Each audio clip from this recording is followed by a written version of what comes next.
Hi, my name's John. I'm the Baptist chaplain and part of the chaplaincy team at the university. This Sunday is the NFL Super Bowl, so I've been particularly enjoying wearing my NFL hat this week. My team didn't make it to the Super Bowl this year, but they got to the semi-finals. They did pretty well. This year, it's the Cincinnati Bengals versus the LA Rams. And the Cincinnati Bengals are most definitely the underdog. And we like to support the underdog, don't we?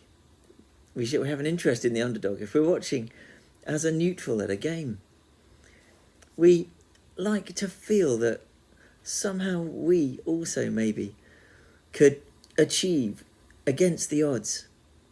If we stretch ourselves, if we get a bit of luck, if things happen, maybe things could go our way too. I love the classic Bible story of David and Goliath. David, a shepherd boy, and facing up to Goliath, a professional soldier, and a giant at that, a giant of a man. What chance did he stand? But David won in God's strength. And there was Moses taking on Pharaoh in Egypt, and Daniel taking on the sorcerers and astrologers in Babylon who were hungry for power. And then in the New Testament, there's the Apostle Paul speaking bravely with the philosophers debating on Mars Hill in Athens. But the greatest underdog in the Bible is surely Jesus. As he went to the cross, it looked like he'd already lost. But as Christians, we believe that on the cross, Jesus won a great victory over evil and death. Jesus defeated evil and death when he died on the cross, because he died in our place so that we could live our lives today in the goodness of God,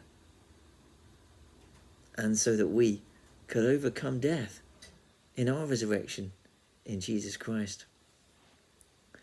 And today, we're not called to fight physical battles, but we are called to fight spiritual battles in our own hearts, and to be champions of good in society and in the wider world.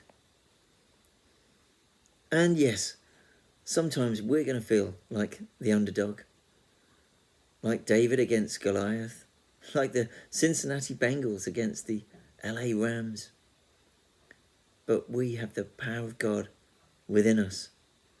We should trust first and foremost in God. And whatever the circumstances and whatever the result, or the apparent result, we should follow his way and be faithful to him. Humanly speaking, Jesus looked defeated when he died on a cross. But through his death, Jesus achieved the greatest victory in history. And that's a victory that we can share in if we trust and follow him. Amen.